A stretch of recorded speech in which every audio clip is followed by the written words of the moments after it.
Goodbye ayuda na nga ba? Laglag sa panukalang 2026 national budget ang pondo para sa AKAP. Live mula sa Batasang Pambansa, nangunguna sa balita si News 5 House Correspondent Marian Enriquez. Marian, anong dahilan kung bakit hindi pinondohan itong AKAP? Secretary Amina Pangandaman nga nagsabi na walang alokasyon para dito sa ayuda sa Amos ang Kita Program o AKAP sa ilalim nga nito 2026 National Expenditure Program. Ang NEP ay yung pondo para sa susunod na taon na formal na nga isinumite ng BBM sa Kamara kanina. Paliwanag ng Secretary Amina Pangandaman, limitado ang pondo. Wala naman daw kasing alokasyon noong 2025 budget. Isiningit lang ito noon bilang Pet Cash Aid Program ni House Speaker Martin Romualdez. Yung AKAP po ay yung programa sa ilalim ng DSWD kung saan bibigyan nga ng one-time cash assistance na hanggang 5,000 pesos yung mga individual na below minimum yung sahod. Pakinggan natin itong pahayag ni Secretary Pangandaman. Wala po yung AKAP sa budget ng DSWD for next year. May natitira pa pong pondo for 2025 and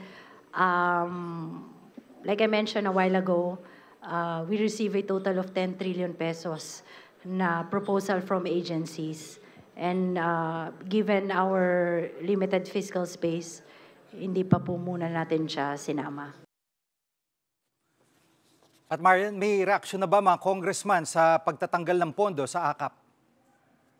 Yun ang matanong naman natin sa House Appropriations Committee Chairman Micaela Swansing kanina kung personal niya bang ipaglalaban itong pondo para sa AKAP. Sagot niya, it's an ongoing discussion. Gayman, hindi niya itinanging marami rin daw pinatutulungan itong programa. Narito ang kanyang pahayag. I'll also have to confer with my colleagues. We really see the value of AKAP. We've been seeing how it's been helpful to many of our constituencies. Ang dami pong natutulungan, lalo na po yung near minimum income wage earners. At anong payag ng liderato ng Kamara sa sinumiting panukalang 2026 national budget? Hindi mismo nga si Speaker Martin Romualdez yung tumanggap kanina ng kopya nitong National Expenditure Program at nananatiling na DepEd pa rin po yung may pinakamalaking budget alinsunod nga yan sa konstitusyon na nasa 928.5 billion pesos. Sunod dyan yung Department of Public Works and Highways na 881.3 billion pesos at 320.5 billion pesos naman para sa Department of Health at PhilHealth.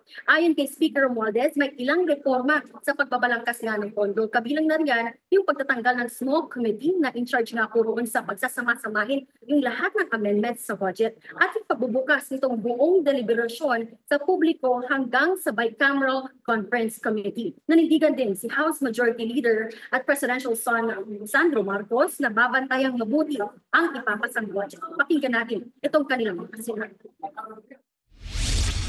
In the coming weeks, we will review every page of the net expenditure program guided by one question. Makakabuti ba ito sa ating mga kababayan? If yes, we will support it. If not, we will work to make it better.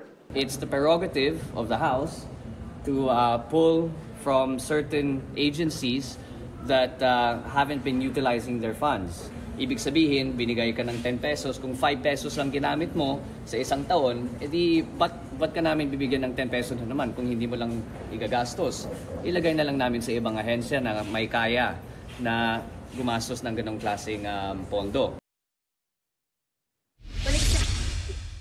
Ulat ni Marian Enriquez live mula sa Batasang Pambansa. Mga kapatid, Jig Manikad po, pagdating sa mahalagang balita sa loob at labas ng bansa, dapat una sa lahat, mag-follow at mag-subscribe na sa social media pages ng News 5.